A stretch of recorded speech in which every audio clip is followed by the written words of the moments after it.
Well, I think the consideration you have to have is who is our ally and how much can we trust those allies? Because Yeah. the cartels have, I mean, they're an insurgent force, and what an insurgency does is it tries to delegitimize the other governmental force in which it's operating. We saw that with the Taliban. They were creating an alternative government, and a lot of people would go towards the Taliban because even if they didn't like them, they at least provided some kind of stability, some kind of structure, law, rule of order. And when you have the cartels that are so powerful and have infiltrated so many levels of the Mexican government, it sometimes is better and easier to just go along with them to get along and to survive and to move forward, as difficult as that is. And I think seeing El Chapo's son, I know this was years, decades ago being released, that kind of shows the level of power that they have. So Mm-hmm. I think just knowing who your allies are, and that's going to have to do with information sharing. Mm. And if they're not, if you can't be sure that they're on board with the objectives that we have, working with them is different. So how do you get to our interest, which is getting rid of the cartels, making sure drugs don't flow within the United States? What's the best mechanism of getting that?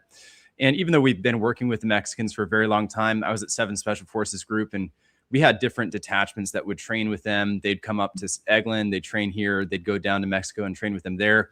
That's a good way to kind of build those partnerships, but you kind of don't give them the full level of training that you have. Right. And you kind of weigh out, who are these more legitimate units and services. So if there were to be any kind of strikes that we conduct down there, I'd be very, very hesitant to put the lives of Green Berets actually, or other special operators at risk there in kinetic strikes. It's just a bad look when you have any kind of civilian casualties. And I think that there's other ways of kind of getting after it. I think closing the border wall, completing the border wall has to be a #1 priority. And it's kind of crazy. We're not really talking about it. We're happy that the numbers are down, but we need to make sure that this isn't just some kind of a pause right now while Trump is president, where the flow is going to come in. And I'm more concerned about the tens of millions of illegal immigrants that came to our country under Biden than I am about the Mexicans and other narco terrorists that are south of our border.